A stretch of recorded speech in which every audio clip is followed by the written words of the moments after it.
benefit of those of you who do not recognize what you are seeing, this is New York. Beautiful from the air, isn't it? Beautiful and exciting. A city of 8 million men and women who live and love and sometimes fight each other to the death to get where they want to go. Only to find out when they get there, it wasn't where they wanted to be at all. This is my building, the Gifford Building. The Gifford Building houses the executive and home office staff of Gifford Motors, manufacturers of the car our advertising agency describes as luxury on wheels. It seems to me that our advertising campaigns are designed to appeal to the snob in everyone. This is the car I manufacture, the Gifford.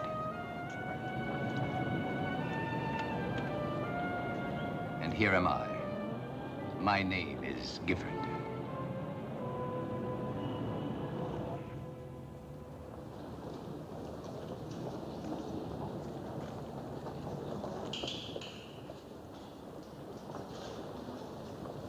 This is the very newest Gifford. As you see, it is a convertible. It has been designed to convert your bank account into our dividends.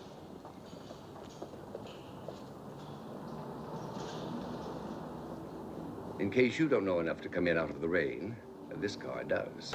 At the first drop of moisture, these plastic panels close automatically.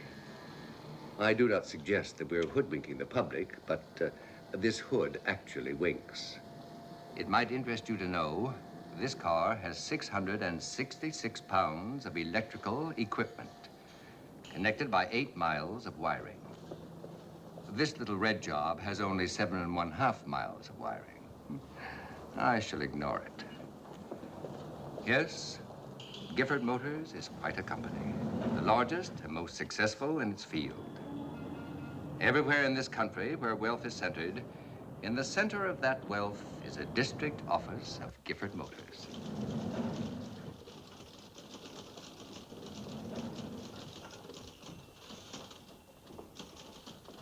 I inherited this highly profitable beehive from my father.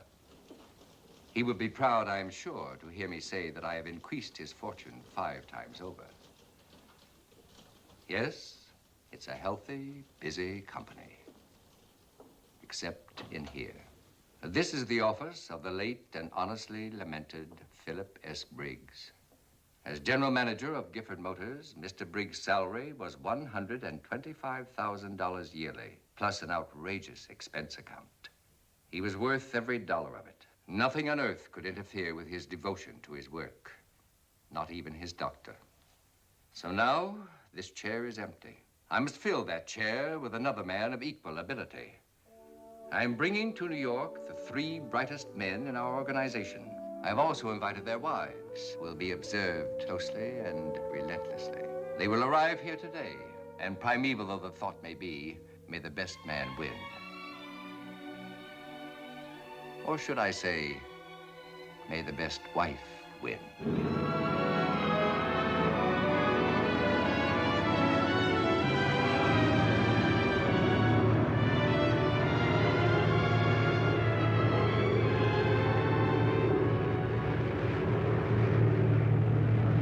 Oh, there's a chain. Yeah, it looks about the size of the one I gave Davy for Christmas. Yes. Now that you're in New York, you'll get a chance to play with it.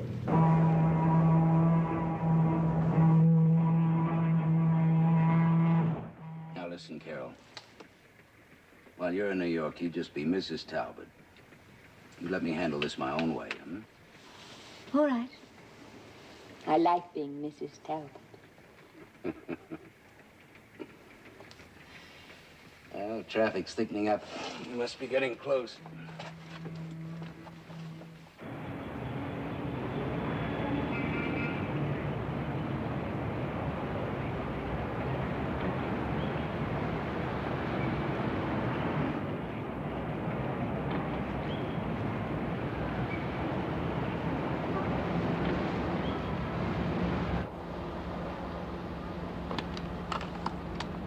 I can wait till we get to the hotel. Yes, but you also can't. You better take every opportunity you have to be nice to it. With 5 days of social life in New York, it may talk back to you. No matter what you think, Liz, this isn't social, it's business. One of us is going to get that Briggs job. That's the reason Gifford invited us here, believe me. Have it your own way. I hereby nominate you for the rat race. Please, Liz, remember your promise, won't you? If Gifford knew we were separating... All right. I'll play the loving wife. I can remember the part. You were pretty good at it when you first started playing it. That was when I was your only wife. Before you decided you preferred to be married to your job. Is it such a crime to work hard, to have some ambition? If it means killing yourself, yes. Oh, Liz, I wish you wouldn't make so much of that. So I've got one small ulcer. It'll be over in a month. Mm-hmm. Look, Liz, we're coming back to New York. Where we met, where we got married. For 5 days, couldn't we just pretend that...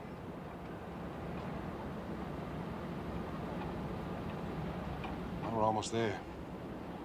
Look, you can see daylight. I saw daylight years ago.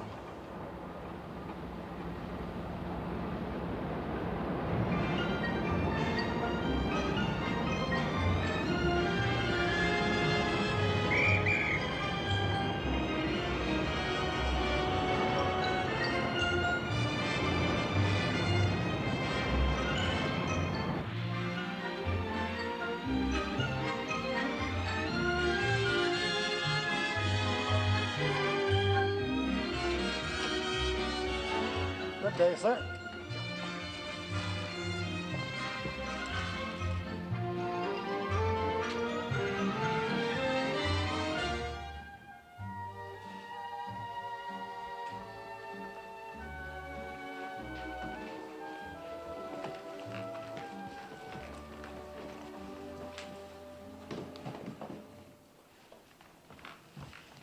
Bill, this is awfully big for the two of us. I'd get lost in here. Couldn't we find something smaller? Oh, well, it's... Honey, this is on the company. Oh. Hey, Katie. You're in New York. Aren't you excited? Well, I feel better up here than I did down the street. You know, every time I look up at those tall buildings, I'm afraid they're going to fall on me. It's funny you never came here with me before. It's funny about being pregnant all the time. All the time. Oh, no, I meant the first few years of our marriage. Besides, where could I go with 3 children screaming for attention all the time? Oh, honey, you could have gone anywhere you wanted to. Well, you know I wouldn't leave them with anyone but Mrs. Bruce. We didn't get her till this year. You know something? I feel very wicked being all alone in a hotel room with you. Well, now, you start feeling that way, we won't be alone long. You know, I can understand how a poor, lonely girl could be led astray in a suite like this. Why are we here? Are you kidding? No, I'm serious. Why are we here? Well, you read it in the company magazine yourself, honey. I'm one of 3 district managers whose territories were tops in sales efficiency. Yes, I know. Well, are they thinking of promoting you? Well, now, what's wrong with being promoted, Well, I mean, promoted here to New York. Now, what would you think of that? Well, I think that was terrible. Well, then, let's not think about it, Come in.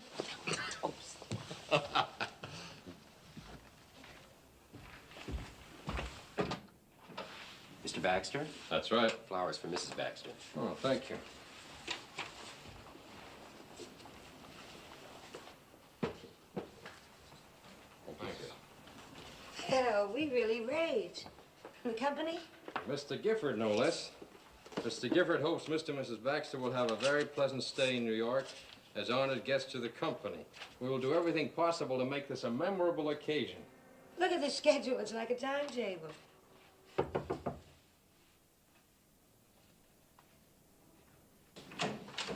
Mrs. Sidney Burns? Yes. Some flowers. Thank you.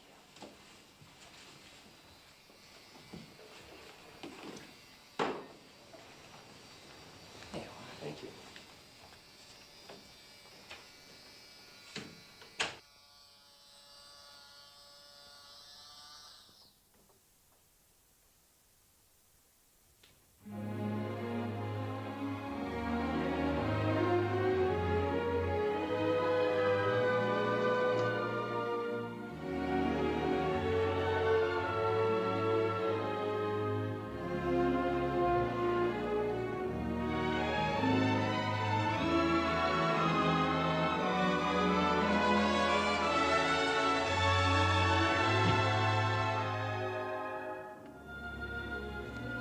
This is where I belong.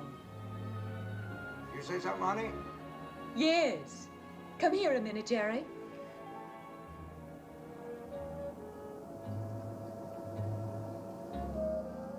I said, this is where we belong. Now, look, Carol, don't build yourself up for a letdown. We don't know for sure that this 3-card Monte game is for that Briggs job. Well, I know. This is the first time the expense account has included the wives. They don't make a tycoon out of a man without being sure his wife will qualify as Mrs. Tycoon.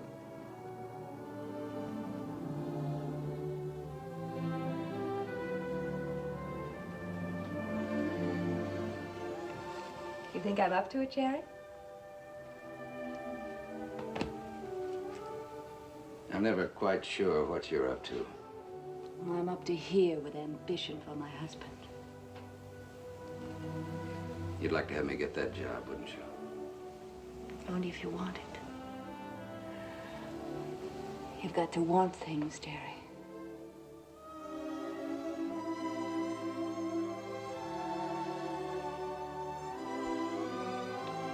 I've got to get dressed. Tonight may be a fashion show, and I don't want to finish last. Valet, please.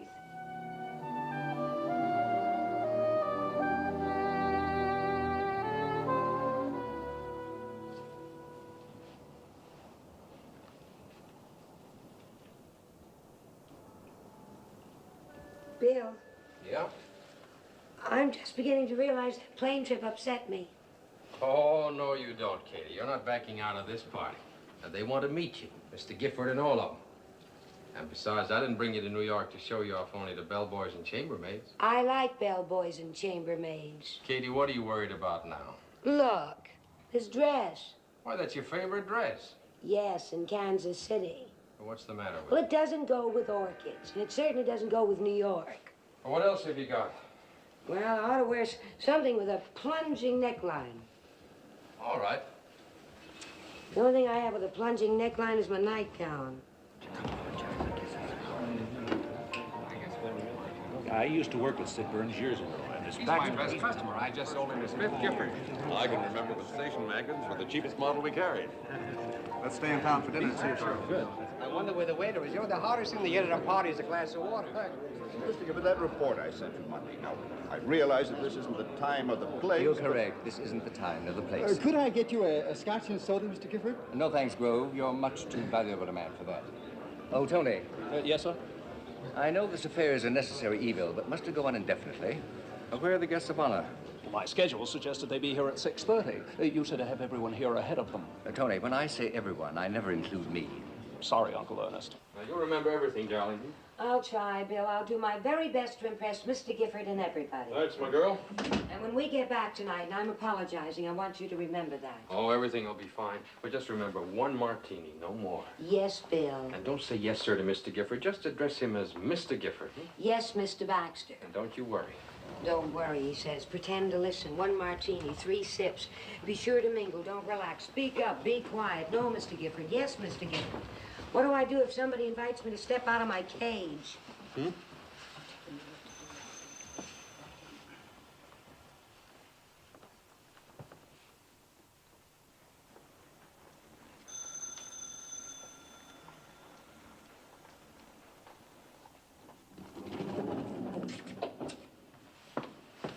Oh, Jerry, I forgot something. I'll have to go back to the room. Oh, well, I'll wait here for you. No, you go ahead. I won't be a minute. You need the key.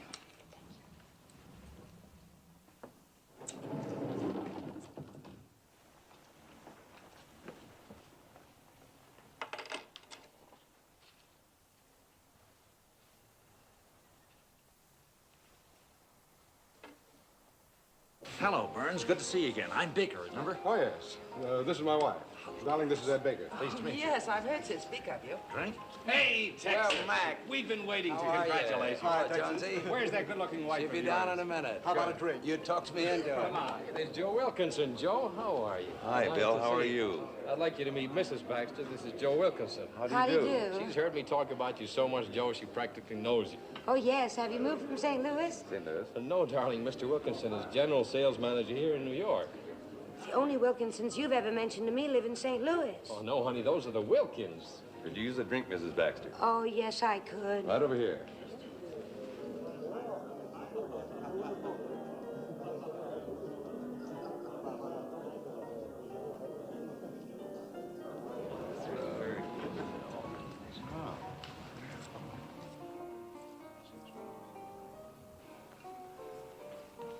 How do you do? I'm Tony Andrews. Oh, I'm Mrs. Talbot. I'm glad to see you. You'll be seeing a lot of me. Wherever you go and whatever you do in New York, I'll be along to pick up the tab. Well, I'll continue to be glad to see you. Sir, this is Mrs. Talbot. And I don't need to be told you're Mr. Gifford. You flatter me. I recognized you from your pictures. I make sure they flatter me, too. I'm sorry, honey, I didn't see you come in. You're the only one who didn't. Welcome to New York, Talbot. Hey, there's Mr. Gifford. Who's that with him? Oh, that must be Mrs. Talbot. The little Texas darling. How'd she get there? She let us run interference for her. I should say at the moment she's making a forward pass. I think I ought to say hello to Mr. Gifford. Well, so should I suppose. Go ahead, we'll be there in a minute. I've heard a lot about your husband. He's supposed to be one of the fastest men on the team. Thank you very much. I've heard some wonderful things about your husband, too. This is my third martini, do you mind? Oh, why should I mind? Well, Bill does. He never likes me to have more than one, but I'm scared stiff. So you're drinking yourself stiffer? Do I show it? Well, far be it from me to help the competition, but I'll let you in on an old trade secret. The minute a company wife takes her third jolt at one of these clam bakes, she's automatically classified as a dipsomaniac. Here, you better eat up. Thank you. I'm not going to try to match wits with you, Mr. Gifford. I'm just going to listen and relax. I must say you relax very attractively. I'm a firm believer in relaxation. That's why I surround myself with hard workers, such as your husband and... Oh, hello, Burns. Hello, Baxter. Hi, Mr. Gifford. Mrs. Talbot, may I present Mr. Burns? How do you do? Mrs. Talbot? And Mr. Baxter. How do you do? How do you do? And will you gentlemen please identify Mrs. Burns and Mrs. Baxter for me? This is Mrs. Burns. How do you do? How do you do, Mrs. Burns? No, you're Mrs. Baxter. Oh, yes, I'm Mrs. Baxter. Oh, yeah. How do you do? Then, you must be Mrs. Burns. Well, when I came in, I was Mrs. Burns. Mrs. Talbot, one of these ladies is Mrs. Burns and the other is Mrs. Baxter. We'll straighten it out later. Tony, come here. Yes, sir. Gentlemen. Gentlemen. Gentlemen, I wish to present you Mr. Talbot, Mr. Baxter, and Mr. Burns, who, as a reward for their accomplishments on behalf of Gifford Motors, have been brought to New York tax deductible.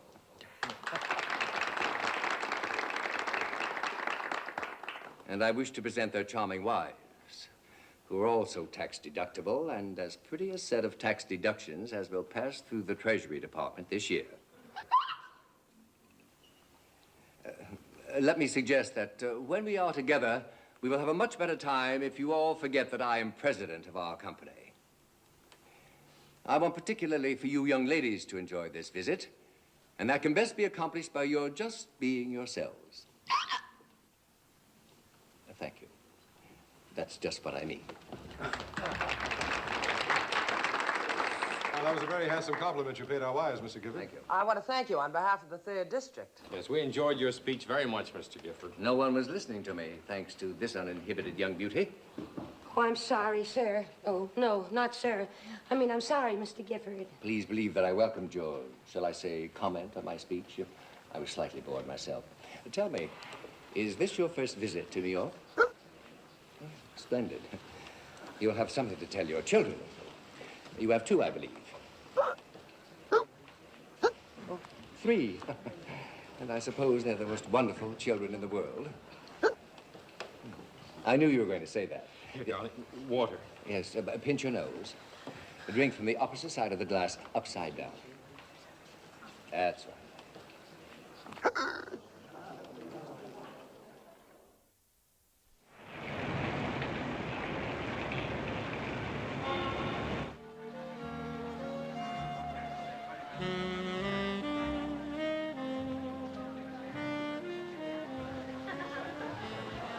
Do you dance? But if you don't mind, let's sit this one out. You know, I'm beginning to understand why your husband has been so successful.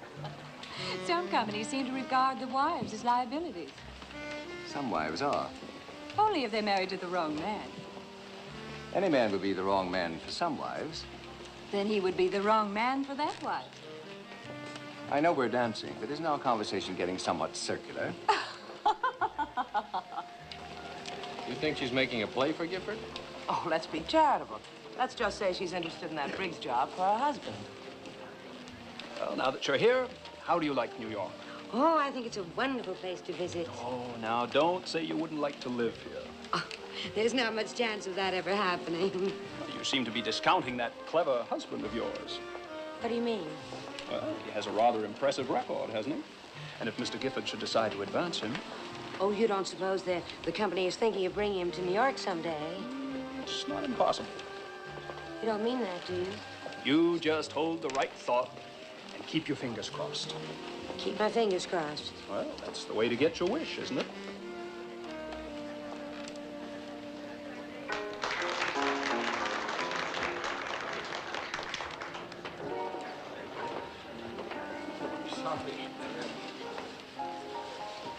Talbot, your wife dances beautifully. Your wife dances beautifully. Your wife dances beautifully. Bill, to Kansas City. I'm sorry. Oh, go easy, darling. No, I'm all right. I was just trying to drink with my fingers crossed. Is that a local custom in Kansas City? No, Mr. Gifford. I was just making a wish. Let's hope it comes true. Well, that sort of depends on you. Anything in my power. Well, I just wish you wouldn't give Bill a job in New York. Katie. Really? That's what you're wishing? Well, you see, Mr. Gifford, Katie doesn't know. I didn't tell her. Didn't tell her what, Baxter? Well, I mean, I didn't... What didn't you tell me, Bill? Well, nothing, honey. Let's just skip the whole thing. Did I say something They say, terrible? Mrs. Baxter, that if you tell your wish, it doesn't come true. Of course, that's merely a superstition, but I guess we better let the future take care of Please, it. let's change the subject. My name is Katie Baxter, and I have 3 children, all of whom are much smarter than I am. Excuse me. Katie, No, darling. you stay here, please. Just a minute, Baxter. May I say something? I'm sorry, Mr. Gifford. I think my wife needs me now.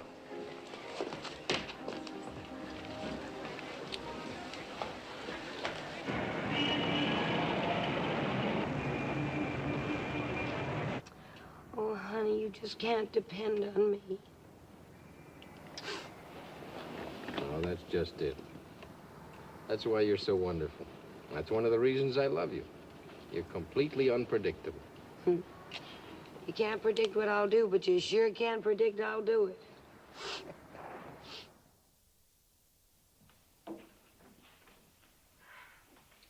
Well, in my opinion, Mrs. Baxter certainly knocked her husband out of the running. I wasn't referring to Mrs. Baxter.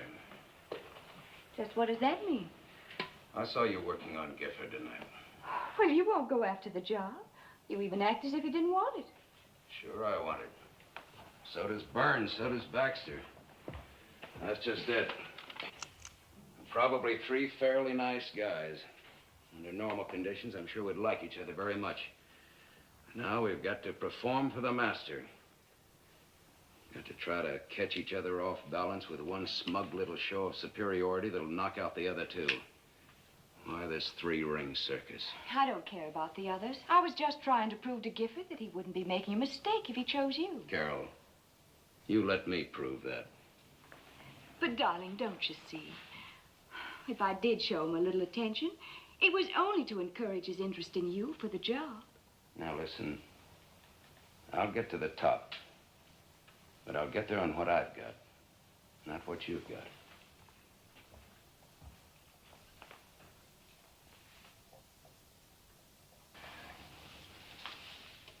Liz, I want to thank you. You had me worried a couple of times, but all in all, you were a pretty swell wife tonight. Thanks. I'm sure you made Gifford believe it. Oh. You really did a solid job. Do you mind if I comment on your job? That Gifford seems to be a very sharp cookie, and he might notice that you're trying too hard. Just a little too hard. I'm trying too hard. What about the Talbot woman? You answered your own question. She's a woman. Prime Texas beef, with New York steaks in exactly the right places. What's that got to do with it? You'll find out. poor Katie Baxter. She just couldn't do anything right. Her husband is probably the best man for the job, too. Well, what about me? Oh, you'd do just as well for a while, till the job killed you. I like that, Bill Baxter. I like the way he left Gifford flat because his wife needed him. I bet they've worked it out so they're pretty happy. With him, it doesn't have to be all job and no family. All right. So by your standards, I'm a failure as a husband. Is this what you want?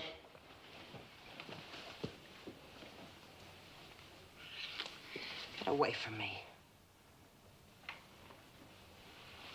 I'm sorry, Liz.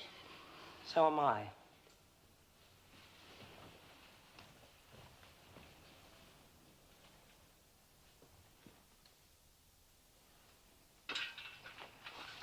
Bill. Bill. Hmm? Why was what I said so terrible? Which one? Well, you know, when I said, Mr. Gifford, my wish was that you wouldn't give Bill a job in New York. Well, you know, Katie, it may seem strange to you, but New Yorkers like New York. Yeah. No, it was more than that. You know, even those people from Texas and Philadelphia looked as though I'd dropped a bomb. And the look on your face. Katie, you remember Phil Briggs, the general manager? The man who died. Yeah. Yeah. Well, his job is still open. You mean they may offer that job to you? Well, why didn't you tell me that in Kansas City before we came here? You know why. Yeah, I'd have been scared to death. And I wouldn't have come. That's just it. Hey, wouldn't this look nice on you? You mean in public? Sure. Bill, you would want the children to see me in that. It would show you off beautifully. Good night. That's the kind of dress Mrs. Talbot wears. Tell me, did her neckline plunge enough to suit you? Better ask Gifford. He had the view. I'm going to give you some more money in the morning. Good. And you get yourself something that'll make Gifford look at you for a change. Bill, you don't want that job, do you? Well, it's just, I'd like him to think I'm the best man for it. And you're the best wife for it. Oh, had me scared for a minute. Katie? Yeah. Come here.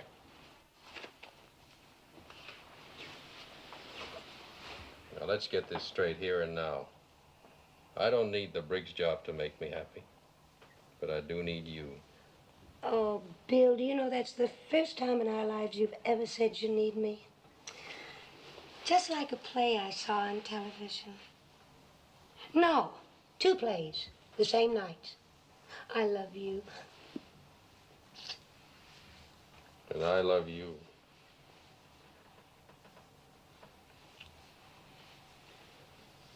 But I'm going to sleep. It's after midnight. Good night, sweetie. All right.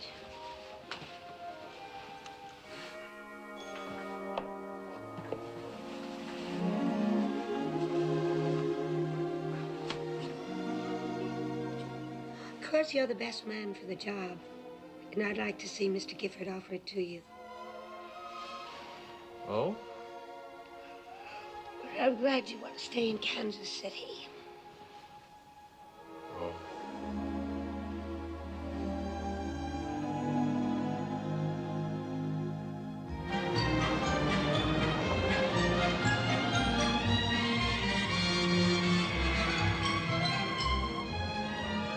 That's the public library.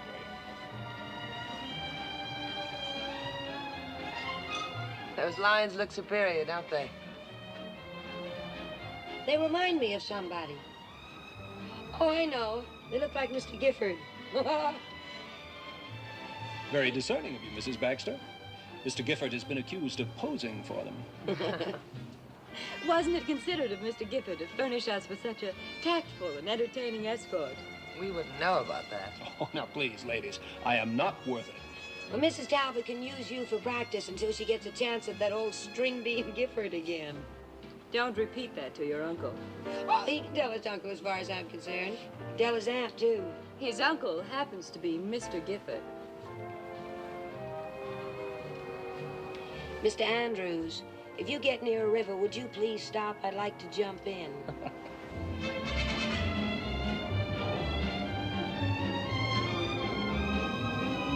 Katie, you're getting the roof of your mouth sunburned.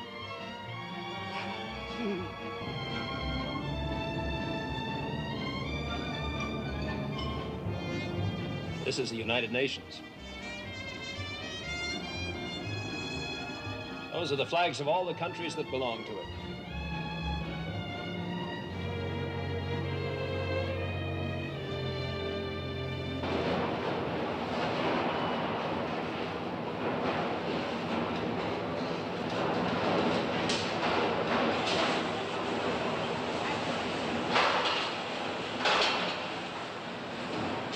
Some of the men have been here ever since the plant opened. My father knew every one of his workers by name. Yes, he used to call me Sid. What's that? I said your father used to call me Sid. Really, Mr. Bird? You should be proud you worked your way up through the plant. Yes, sir, I am. How on earth did you ever stand the noise?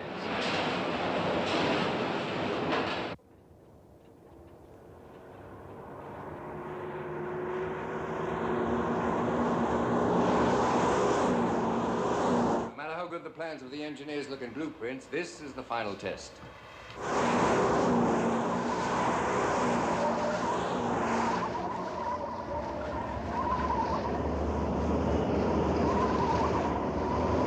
Whenever we brought out a new model, I couldn't get Briggs to listen to what I had to say about it. The only man he wanted to talk to was that test driver. He was a great general manager. I think he was the best informed man I ever met, especially about people. I remember when he came down to Texas, he knew everything about everybody. He even knew that I had a collection of early Colt revolvers. That was his special trick, and he made it pay off handsomely. He called it his particular brand of enterprise. How did it work? Well, he had a huge file pertaining to the various sports and hobbies of men. When he met you, he'd bring up your hobby as though it were his own. His best deal was made with an amateur mountain climber who never knew the Briggs got busy if he stood on a thick carpet. You don't approve of the Briggs technique, Baxter? No. In the first place, it's based on deceit, and I don't think that big business is built on personal relationships anymore.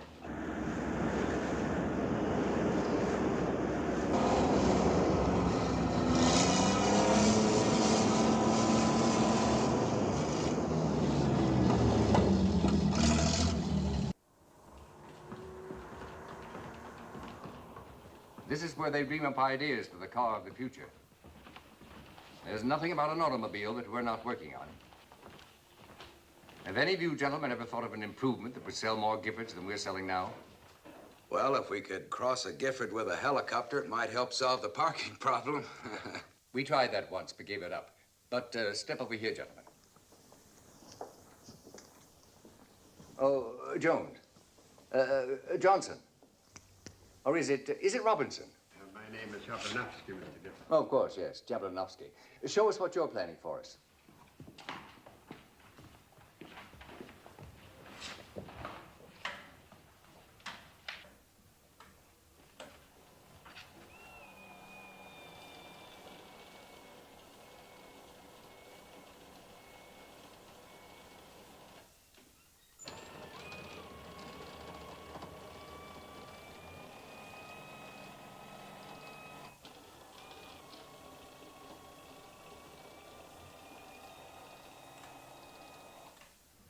How soon are we going to get that, Mr. Gifford?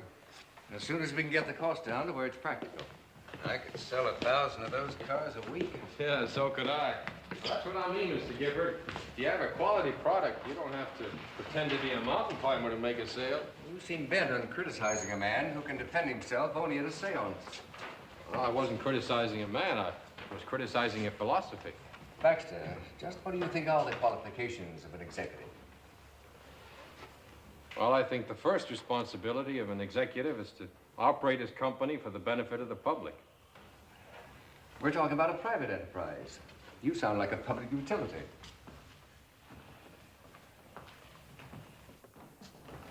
This is the room I've been looking for. Beautiful color combinations. I can understand why you brought us in here. Not at all. I've been looking for a place to sit down. You haven't had much to say, Talbot. You learn more listening. No, I've heard what Baxter said, what Burns said. Both made a lot of sense to me. I'd go along with both of them. Well, haven't you anything to contribute? Nothing I can be sure would be useful. Suppose you let me be the judge of that. Sit down, gentlemen. Well, I think any man in a top job has to have everything that Baxter and Burns mentioned, and a little extra. What extra? I wish I knew. Aren't you being somewhat cryptic? No, because I honestly don't know what it is, except that a big man who functions in a big job has to have it. Personally, I call it X plus. X plus? Yes, X because no one knows just what it is, and plus because it's a little more than the ordinary person has. And you can't define it? Well, it's that quality that makes a champion, a star, a leader, a great man. I think we all recognize it when we meet someone who has it. For example? Eisenhower has it. Churchill has it. All of the greats. Edison, Ford, Babe Ruth. Anyone who belongs at the top has some of it. How about yourself? Do you think you have it? Well, there are a lot of days when I'm sure I haven't. And then there are days when I'm positive I have. How can I be sure whether or not you have this X plus, Talbot?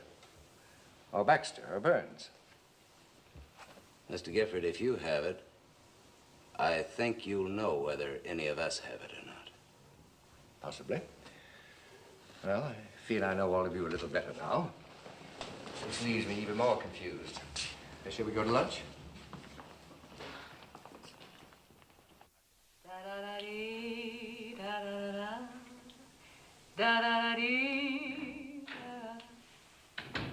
Hi. Hi. How'd you get along with Mr. Gifford? I haven't the slightest idea. You didn't say or do anything to offend him. I wouldn't know.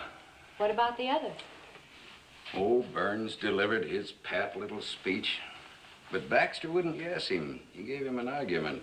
I'll bet you made a wonderful impression. You know, I like that Baxter. I like the way he spoke up.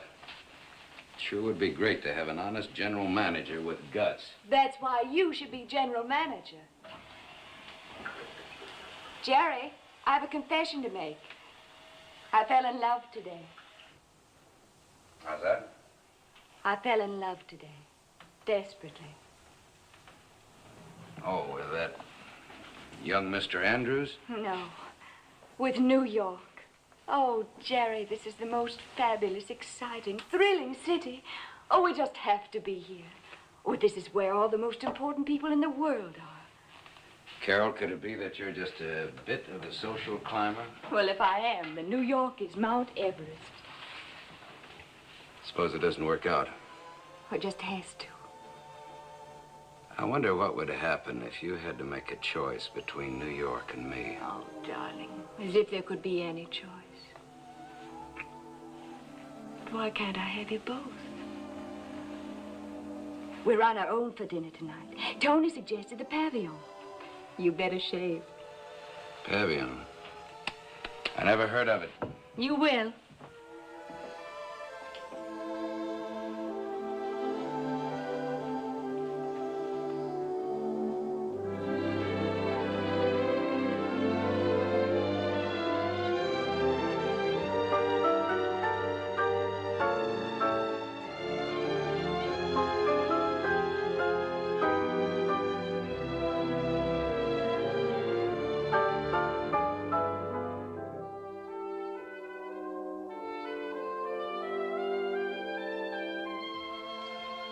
You know, Liz, I'd say I came out on top.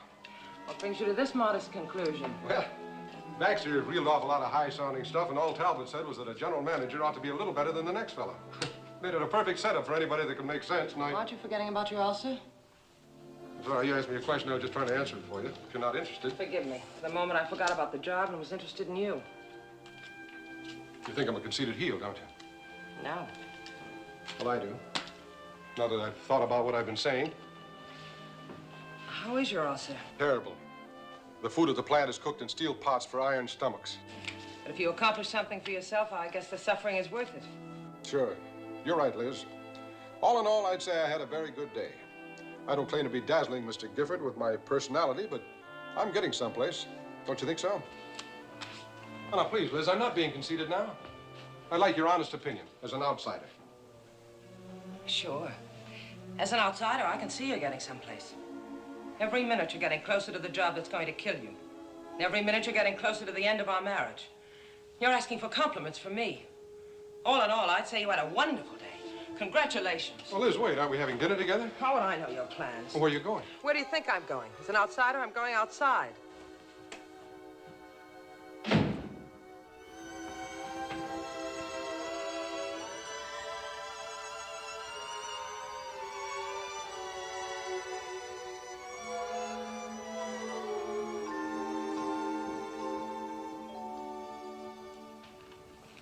Where did I put the phone? Bill, when are you going to ask me? What about, honey? About this afternoon. I did it again. I made cracks about Mrs. Talbot and Mr. Gifford that weren't very nice. In fact, if anyone made them about me, I'd start swinging. And then I found out that Tony, sitting right there as big as life, is Mr. Gifford's nephew. I didn't know that either. Well, if you wanted Mr. Gifford to think that we're the best couple for the job, I proved to anyone who might have had the slightest doubt that as a candidate for Mrs. General Manager, I am positively not it. Well, darling, compared to me, you're a career diplomat. What'd you do? I spoke my mind. Good. I don't think Mr. Gifford liked what I said. Well, I think that's wonderful. At least he knows I'm no yes man. See? Not wanting the job, you could speak your mind. You could be perfectly honest. And I will bet you that he has more respect for you than he has for any of those other fellows. Yes, dear. And I will bet you... Oh, dear. What? You don't suppose he has so much respect for you he'd make you take the job?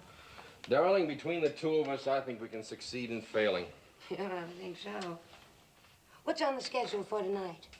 Hey, we're on our own. Oh, that is wonderful. I have a suggestion.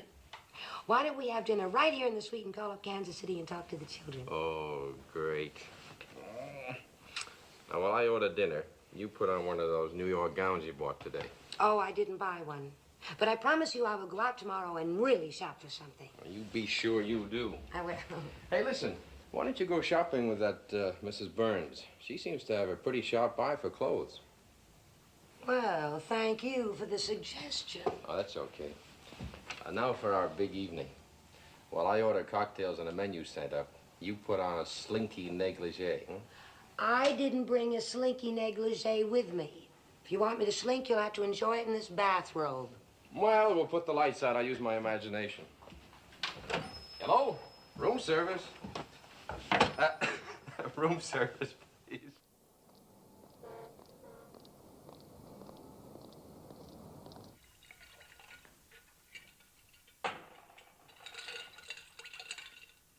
Will you join me, Mother? I have a guest coming. I'm going to wait for him. Oh? And who might that be? Someone I'm very fond of. I haven't seen him for a long time. Mother, that sounds very romantic. No, I'm related to him by marriage. My mother and father's marriage. It's your uncle. Oh. He must be coming to see me. He wants to know what I think of the three wives. Well, what did you think of them? Oh, strictly no contest. For a general manager's wife, one of them is so eminently suitable that... Don't mention the name of your choice, Tony. Oh. I don't wish to be prejudiced against her. Ernest, you look just as I remembered you. I hope it's no trouble my dropping in for a cocktail. And I will have a cocktail, Tony. It's no trouble. It's just a bit of a shock. Well, I was coming back from Long Island. While crossing the bridge, I happened to look down and see your house. Thought of you. Wait a minute, Ernest. That look you have. It isn't they came here for cocktails look. A very discerning woman, even in your riper years. Should I resent that for you, Mother? Down, boy. You know about the company's guests of honor? The Briggs job caper. Mother, you've been watching television again. I get around. Have you picked your man for the job yet? No such luck. Right man, wrong wife. Right wife, wrong man. The wife will represent the company at certain times almost as much as her husband. And I know I shall never get complete efficiency from a man who spends his nights dreaming about his wife falling down 3 flights of stairs. Oh, I should think it might keep him on his toes. According to your own statement, none of these couples seems to fit your standards. Why not look for someone else? Well, these are the best men available. And you know, my dear, Ernest, just what is it you want me to do? I was planning a little dinner Thursday night and was hoping you'd be my hostess. And keep your eyes open. Ernest, it's very difficult to judge a woman on the basis of one dinner and one dress. Find out if she's really housebroken takes a weekend. Is Castle Hill open? Yes, a skeleton staff, only 5 people, but I can send down the servants from New York. Evelyn, it's very nice of you to do this for me. Why, not at all. It just means I have to cancel appointments with my dentist, my doctor, my dressmaker, my masseur, 1 lunch and 3 cocktail Evelyn, you parties. shouldn't let your life get into such confusion. A weekend in the country will do you good. It's very fortunate that I dropped in. It'll be interesting to see which wife you nominate. I hope our minds meet. Well, au revoir, dear. Tony?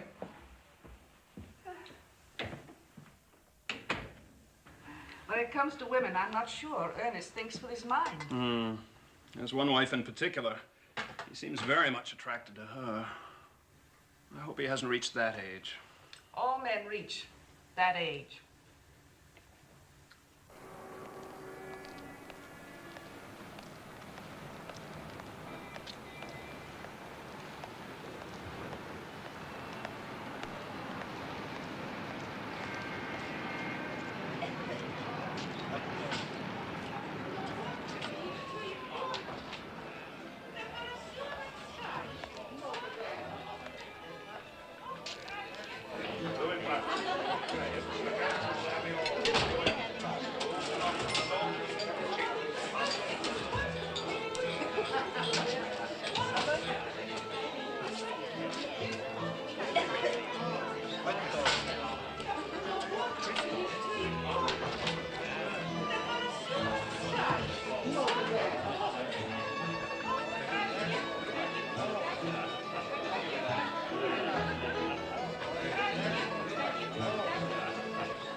Well, I guess we got the same idea.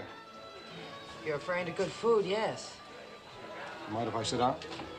You're still my husband. You have certain rights.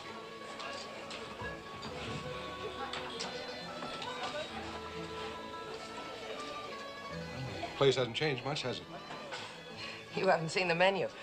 On your salary of 12 years ago, we'd be outside with our noses pressed against the window. Everything's gone up since then.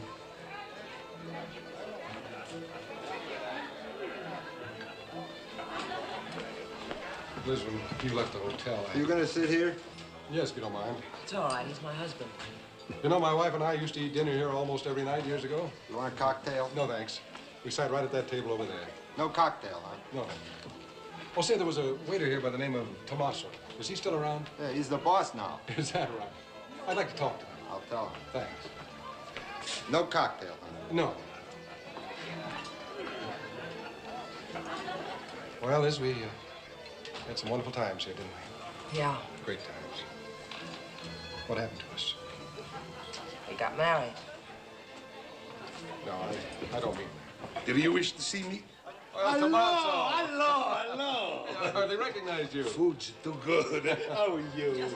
You haven't been in lately. Well, it's been about 12 years. Why not? We're living in Philadelphia now. We're married.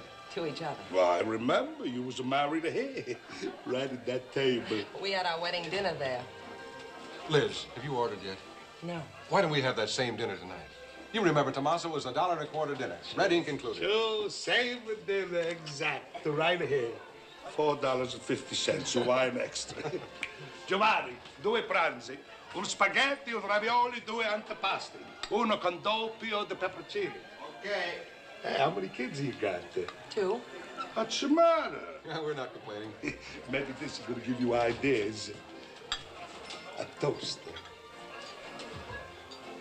To love. To love. Ah, here we are.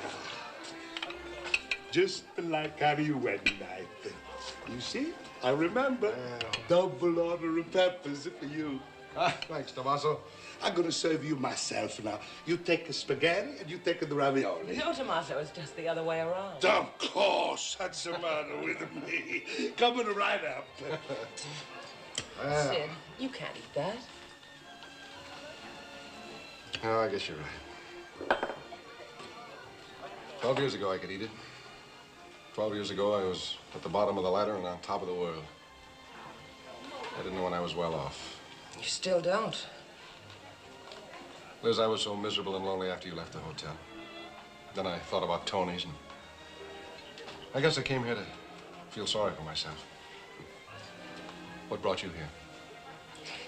What brings people back to the place where they were happy, or murderers back to the scene of their crime? You explain it. I don't expect you to believe this, but I love you very much.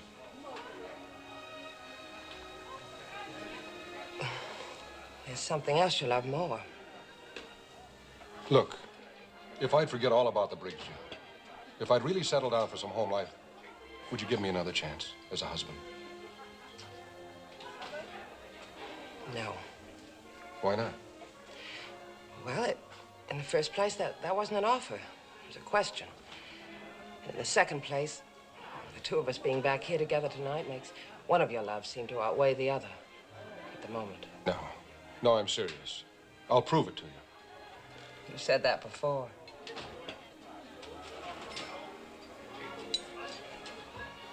Well, doggone it, this is our wedding dinner anniversary, and I'm going to celebrate it.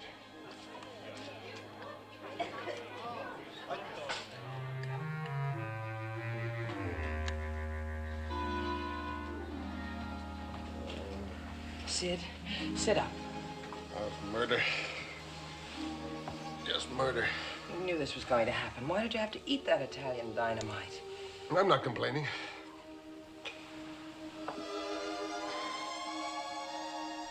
By the way, did I thank you for a wonderful evening? Thank you, too. Pardon me. Mistake.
No, I don't know. This is William Baxter of the Gifford Motor Car Company, and I had a message to call a Mr. Kleinert. Yeah, I'll hold on. Hi, darling. Hello, sweetie. Where have you been? Shopping. Bill, I found the most wonderful thing that you're just going to be crazy about. Oh, that's great, because take a look at that. What is it? Invited to Mr. Gifford's place on Long Island for the weekend, and we're leaving tomorrow afternoon on his yacht. For the weekend? Yeah, isn't it? Oh, hello? Yes, Mr. Kleinert. Oh, I see.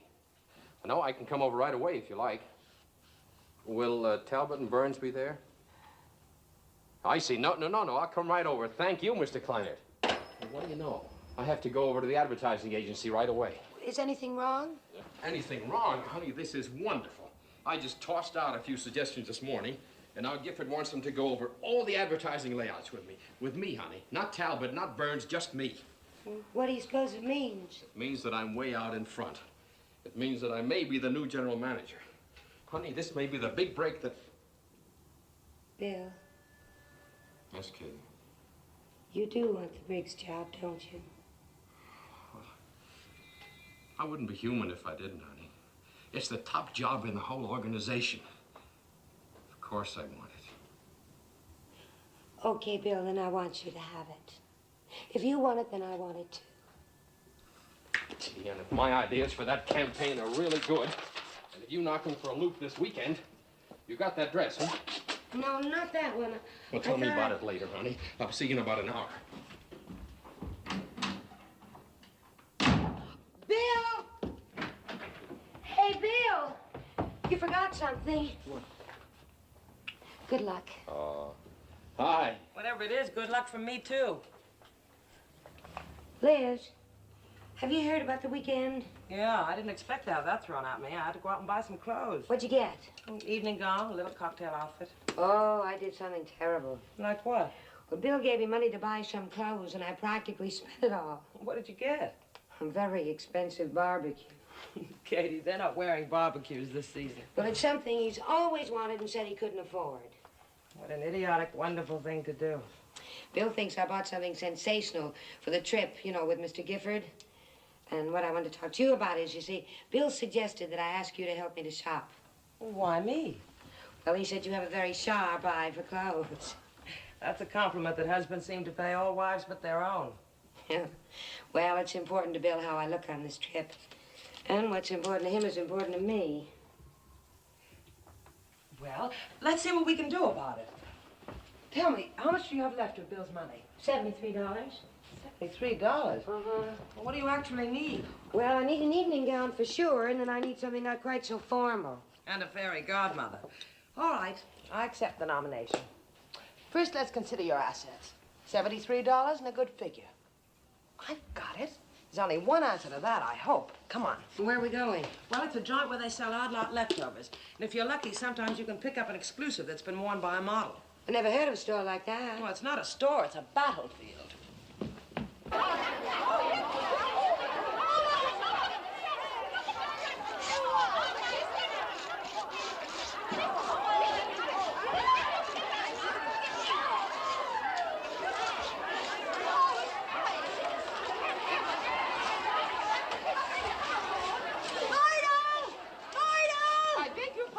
I just took this off the rack. You did, hey? Well, I have my hands on this don't first. wish to argue, but you know Lady, this. I warn you, keep your hands off of this dress. Oh, shut your mouth. Mother, this is just what we're looking for. Oh, good. What size is it? It's an 8, just right. Did you see the new rack they just brought in? Oh!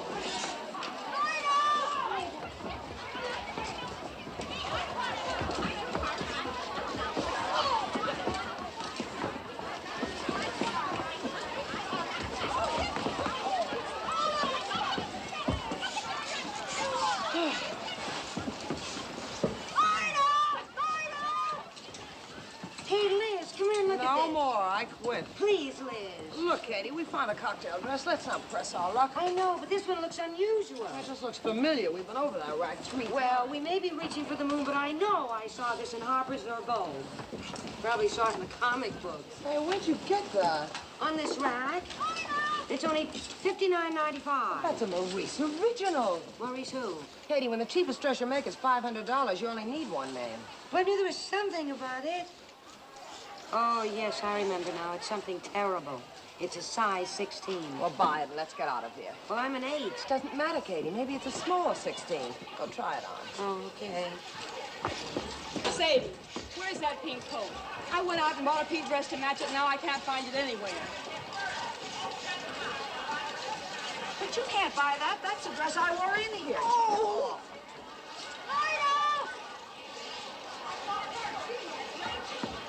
Look, oh, sorry. Look, I can walk around in this without moving it. It's no use, Liz. They don't make alterations. All right, I'll confess. In my glamorous past, I was a fitter at Macy's. I make alterations. You know, I think you're the most wonderful person I've ever known. Is this where you got your dresses for the weekend party? No. Why not? I haven't got the brains to do this for myself. Come on, let's give him the money and get out of here. Okay.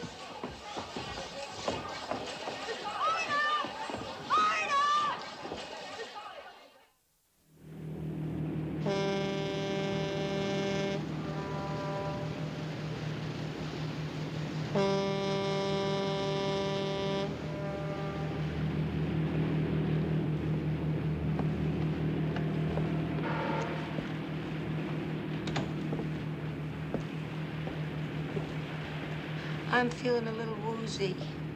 But we just left the dock. I think I'll go and lie down in that little room downstairs. Katie, sailors don't say downstairs, they say below. I am not what you call a good sailor, so I'm going downstairs.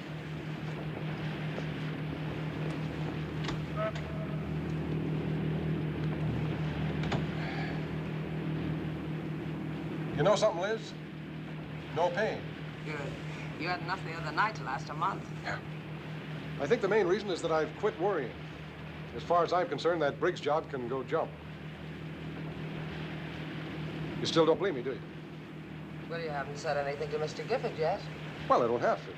Just by not trying, I can eliminate myself. That way I won't offend him.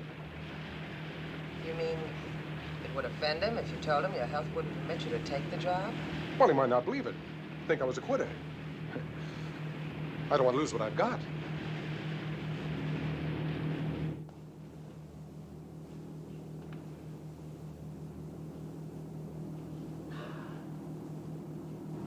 Why, this is as easy as driving a car. I could sail this boat all the way to England. We won't try for England this afternoon.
That sounded like Katie. Yeah.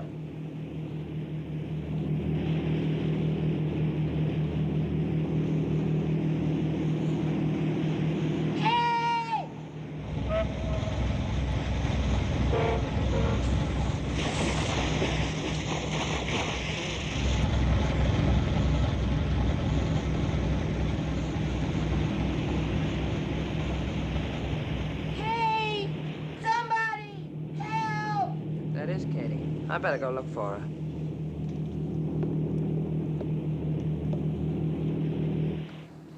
Mr. Gifford, we're getting off course. Oh, then you better take over, Captain. I'm sorry. Oh, that was fun. Even getting off course can be fun.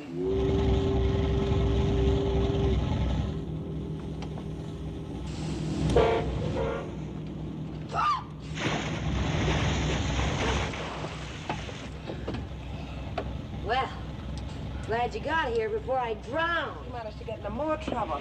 Must be a very interesting life.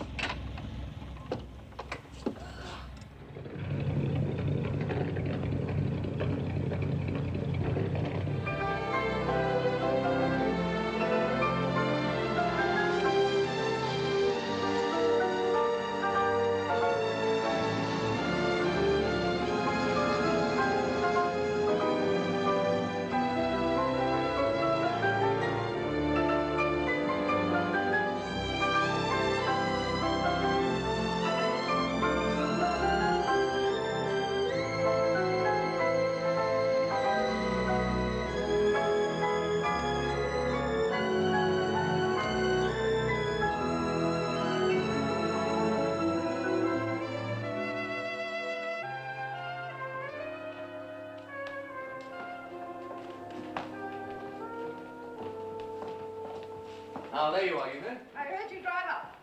I'm glad you're here. This is your hostess, Mrs. Andrews. My sister, Tony's mother. Ernest, don't explain me. Just introduce me. Mr. and Mrs. Baxter from Kansas City. How do you do? Kansas City. How nice. And Mrs. Burns from Philadelphia. I love Philadelphia. How do you do? And Mr. and Mrs. Talbot. How do you do? From Texas, ma'am. Dallas. I knew Texas would speak for itself. I believe we've met. You ladies are not what I expected. I thought you'd be like some Helen Hokinson characters, all girdled and bosomy. You're right about the girdle. I planned some tea for us girls. We dine rather late here. But first, let me show you to your rooms. You must want to freshen up. You gentlemen must want to freshen up, too. I'll show you to the bar.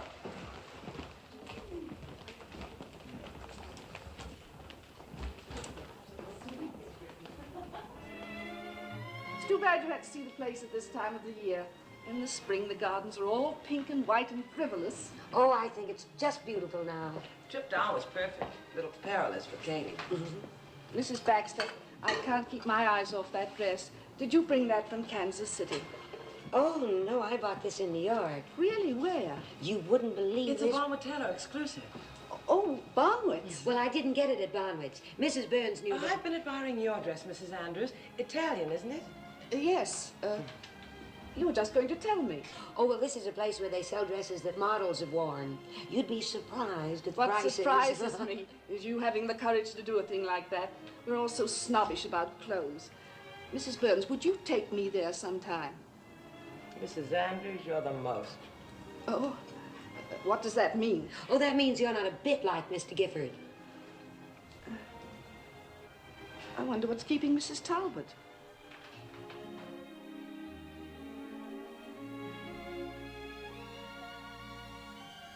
Oh, thank you. These are marvelous. Are they hard to make? No.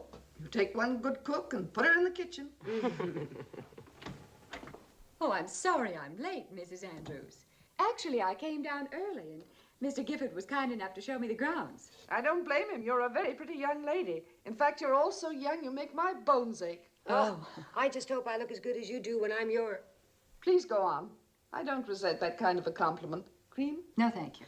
Well, what I meant to say was, I think you're so wonderfully preserved. Thank you.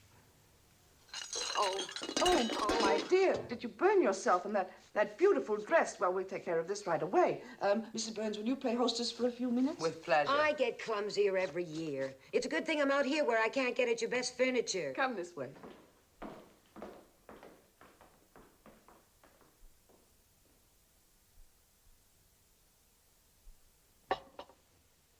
Isn't it a shame that Katie spilled tea on her dress?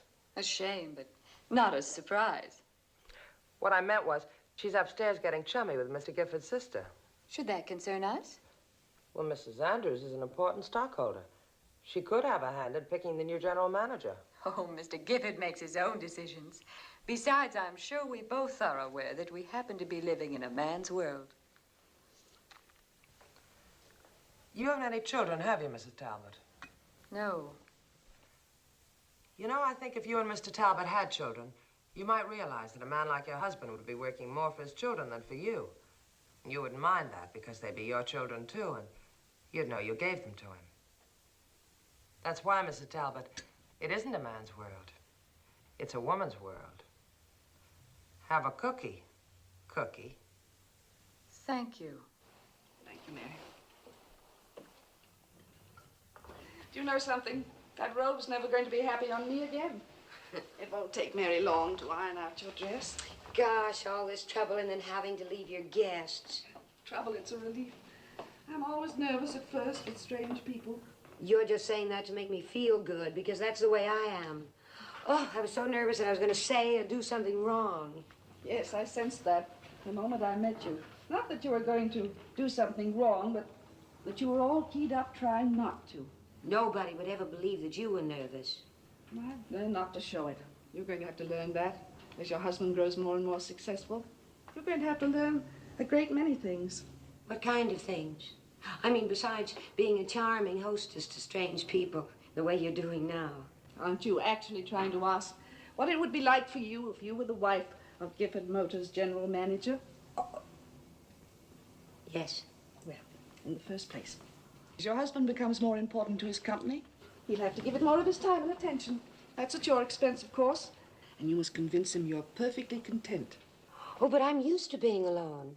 You know, Bill travels a lot as the district manager. Then, of course, I have the children. They're growing up. You wouldn't have so much time for the children. You'd have social obligations. You'd have to be saying nice things you didn't mean to people who didn't believe you.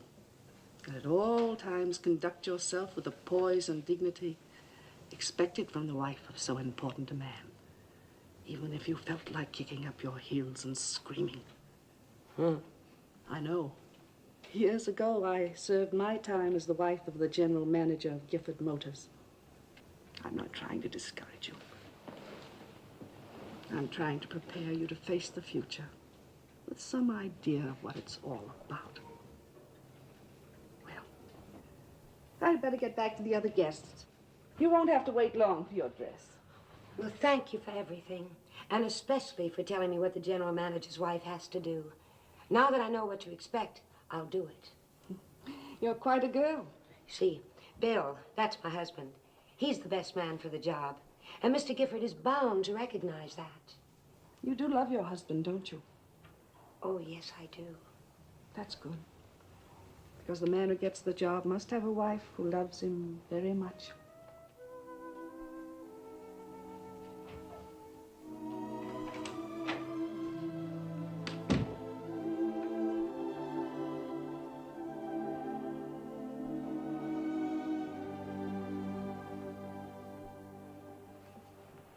Everything on this wall was shot by my grandfather.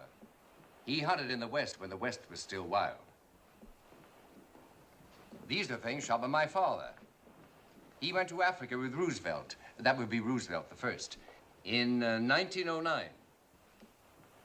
I think you gentlemen will find this a very interesting collection. These are specimens from all over the world. India, Africa, South America, Australia. Is this your wall, Mr. Gifford? No, it's my mother's. Mama had a deadly aim. This is my wall. I've learned to let other people have the thrill of adventure and hardship and hard work, which brings me gracefully to my subject. All of you are bright enough to know that I am now on a hunting trip, and one of you gentlemen will be my victim. Each of you must also be bright enough to know that your wife has been under observation. Whether she can properly represent the Gifford Motor Company is part of my decision, but she must also have one other important qualification, which will have to be your decision. Your wife must never compete with the company.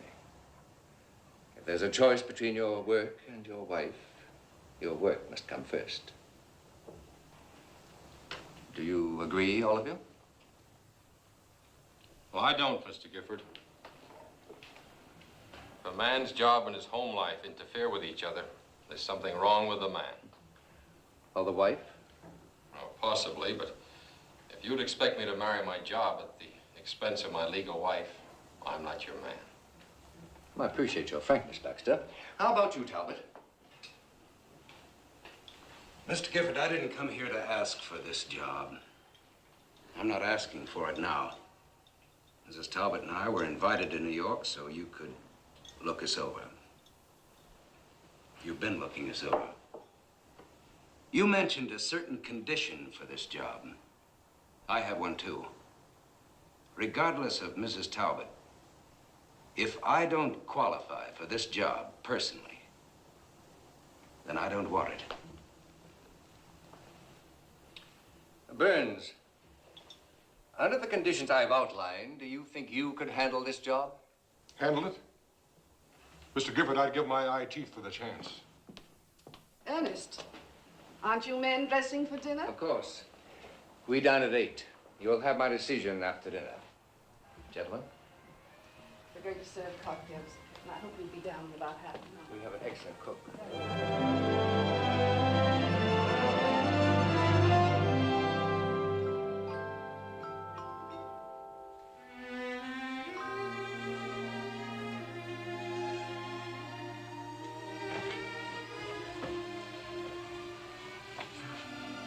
I thought maybe you could use this before you go downstairs.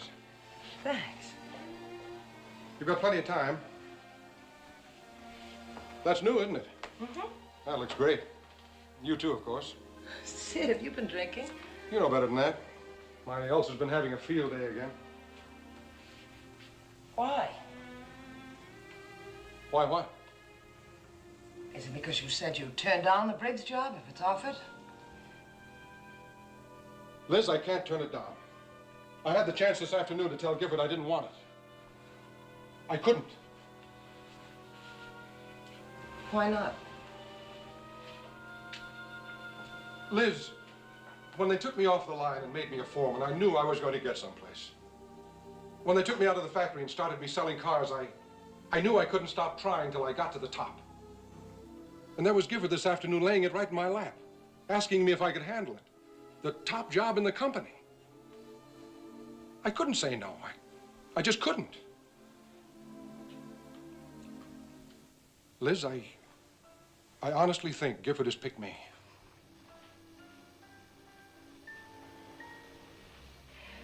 Well, congratulations. You're getting the one and only thing you want. No. No, Liz, that's not true. If I lose you and the kids, I lose everything that really matters to me. I know that. I try to do something about it, but something just keeps pushing me on. Can't you see, Liz? Yes, I see. Baxter said one thing today that makes sense. He said that a man's job and his home life ought to be separate. One shouldn't interfere with the other. I could make it like that with us, Liz. Baxter could make it that way. Not you. No, I guess not. All right, I'll go see Gifford right now and tell him I don't want it. No. I understand you better now than I ever did before. If I made you give up this job, you'd always resent me. That's something I wouldn't want. So if Gifford gives you the job, take it, Sid. I'll stick. Do you mean that, Liz? I mean it. I don't look so bad in black. I'll be there to bury you. Because that's what it means. And it must mean, too, that I love you. I don't know why else I'd do it. Liz, Please, get out of the room, will you, Sid? Wait for me downstairs. Okay.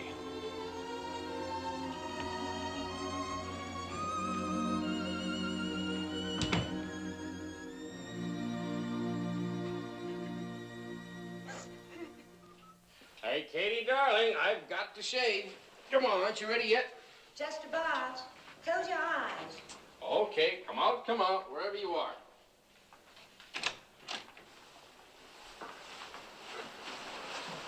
Now.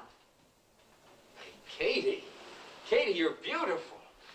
Honey, you're absolutely beautiful. What a gown. But do you suppose I can get Mr. Gifford to unglue his eyes from Mrs. Talbot? If you do, I'll break his jaw. Bill, would it come as a terrible shock to you if I turned out to be smart? Katie, what have you done now? Well, this afternoon I spilled a whole cup of tea all over myself. Oh, that's all. This time I did it on purpose. Why did you do that? Well, I wanted a chance to talk to Mr. Gifford's sister, and it worked. But why? Well, they say she has a lot of influence with Mr. Gifford. And she told me things she said the general manager's wife had to do. And she said she was doing it to prepare me to face the future. So, looks like you've been elected. What kind of things, honey? Oh, things like how to be one of the social circle and how to get used to not seeing so much of my husband. Well, how would you feel about that? Oh, I'd feel fine. I think it would be just wonderful if you were the general manager. Honey, you said that a bit too loud. Too loud? Yeah. What if I said I don't want the job? You don't... Well, oh, Bill, anything you want. I mean, anything you don't want if you really don't want it. Katie, darling, listen. For 2 hours, we've been finding out the lowdown on what this job really means. And right now, boy, Kansas City looks good to me. Oh, I've never been so homesick for any place in my whole life. Well, I've got to get ready. Oh, Bill, if Mr. Gifford did give you the job, could you turn it down? Well, I don't know. I'd feel pretty silly after all I said about how I run things, but I haven't got it yet, and I believe in his good judgment. Oh, please don't say that. Now I know you'll get the job. I know. Put on that dress we brought from Kansas City. Not.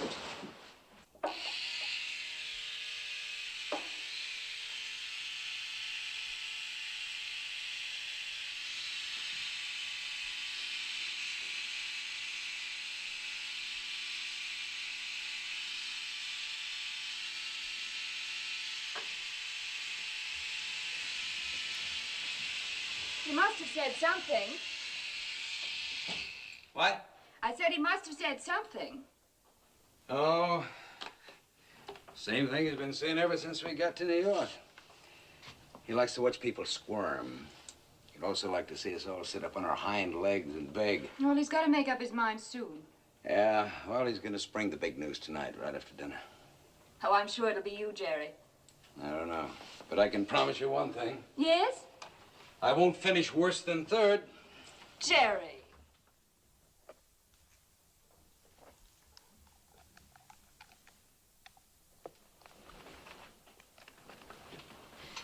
Jerry, do you mind if I go down ahead of you?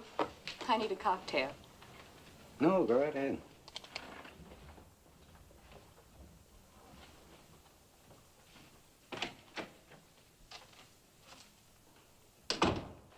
Well, that's the picture, as I see it. As usual, my dear, you see things very clearly. I must do something if I can. Come in. I can. I'm sorry. I was told you'd be alone, Mr. Gifford. He's going to be. Please come in. Shall I send in cocktails? Never mind, Evelyn. We'll join you presently. I wanted to speak to you. You're looking lovely, as usual. Thank you. Jerry tells me you're announcing your choice tonight. Yes, that is my unpleasant duty. Unpleasant. I have to disappoint two excellent men. I came here to talk to you about Jerry. As you may have noticed, he's an extremely modest man. I don't consider that a weakness. I do wish he'd try to sell himself more. Sometimes I have to do it for him. He has so many fine qualities that perhaps you've overlooked. I assure you I haven't overlooked a thing. Then you like him. Very much. He's my favorite. So you've already made your choice. I have. Will you be perfectly honest with me? Have I influenced you in any way in your decision? Most definitely. May I kiss you for that? Certainly may.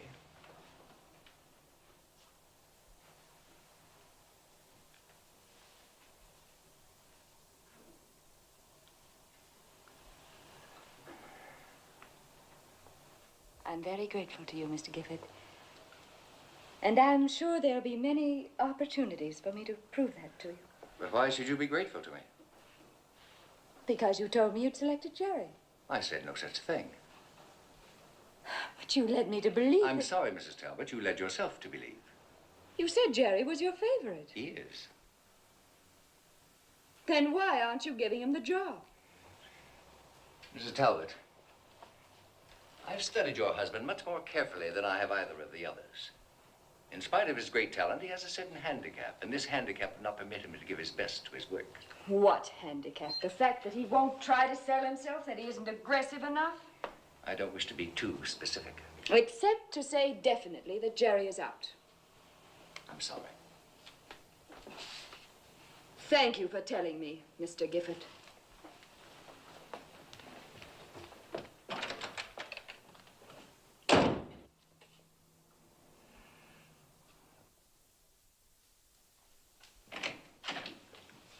Hi, I was just fixing to come downstairs. Don't hurry.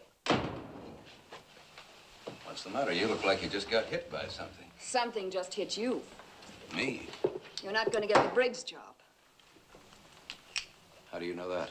Gifford just told me. Why did he tell you? Because I was trying to get the job for you. Carol, I told you before that wasn't your business. I'd like to know why not. I've helped you get everything else you've ever gotten. Now you've lost the biggest chance you've ever had. I thought I'd been doing pretty well on my own. Well, it's about time you knew just how much I've done for you. I've been behind every big deal you've ever made. Now, what's that supposed to mean? Do you suppose that Latham gave you the Dallas agency just because you sold a few second-hand cars? And when Phil Briggs came to Dallas to look you over, well, he looked me over, too. And before he left town, he gave you the whole Southwest District. My contract for the Southwest District was signed 2 weeks before Briggs ever left New York.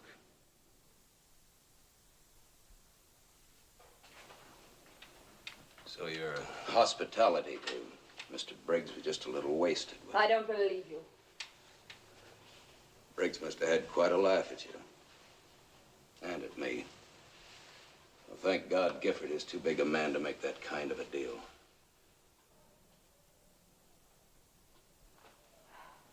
Oh, look, Jerry, we both said too much already. This trip has been such a strain. Let's not argue about it. There's no argument. As far as I'm concerned, it's all settled. It's finished. I've been trying for a long time to save this marriage. Now I realize there was nothing worth saving. You can't mean it. Better start packing. I'll tell the others you're not coming down to dinner. I'll make arrangements for you to get back to New York. You're going to regret this, Jerry. I don't think so.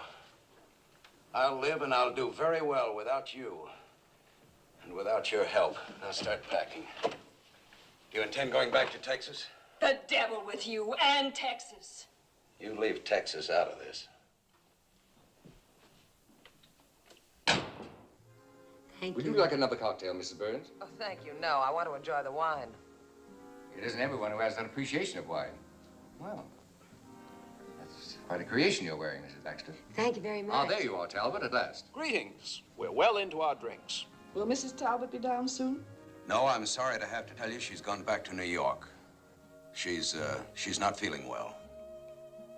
I do hope it isn't anything serious. No, it's nothing to worry about. She has a special medicine, but unfortunately, she left it at the hotel. Will she return? No. Tony. Yes, sir? Tony, remind me to send flowers to Mrs. Talbot in the morning. That won't be necessary, Mr. Gifford. No? I guess it won't. Thank you. To a long and happy life.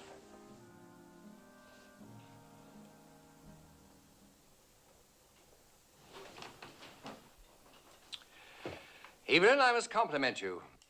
That was an excellent mousse. Isn't anyone else going to try the dessert? Oh, I couldn't eat another bite. I'm sure it's delicious, but I'm on a kind of diet. I'm not too hungry. Except for my sadistic brother, no one at this table has touched one bite of food since we sat down. Well, I have, Mother. And I can assure all of you the dinner was delicious. Ernest, you've given us a very bad hour. Why not make the announcement and get it over with? Very well. I'd like, if I may, to begin with a slight resume of the three gentlemen involved. Baxter, Burns, Talbot.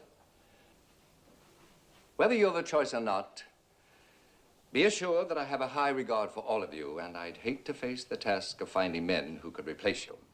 Ernest, get on with it. All right, Evelyn.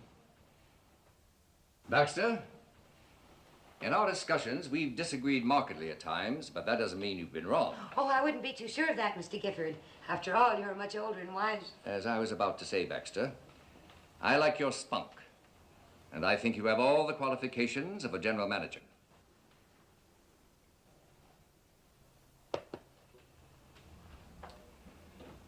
Burns, you're the type of man a company can point to with pride, up from the ranks and mastering every job we've given you.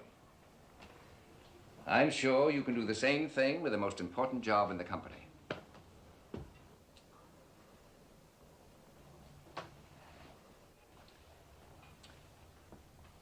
Talbot, I think you have that X plus that makes a big man big.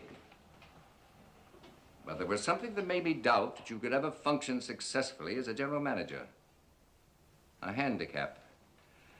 And frankly, it made me decide against you.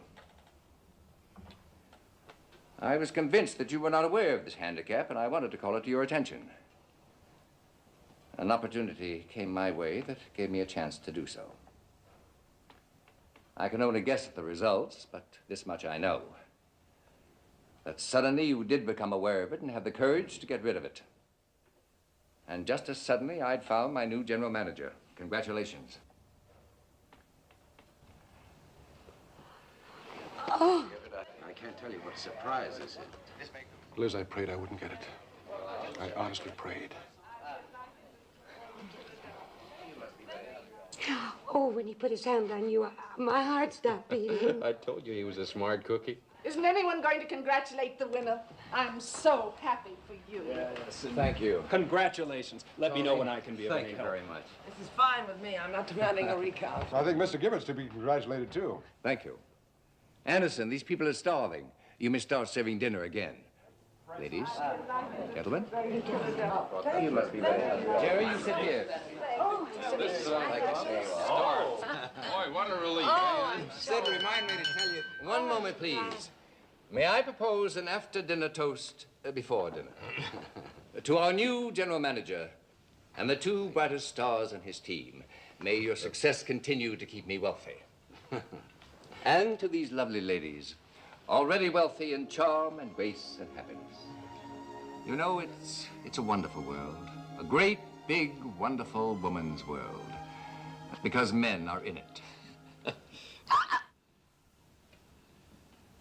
Thank you.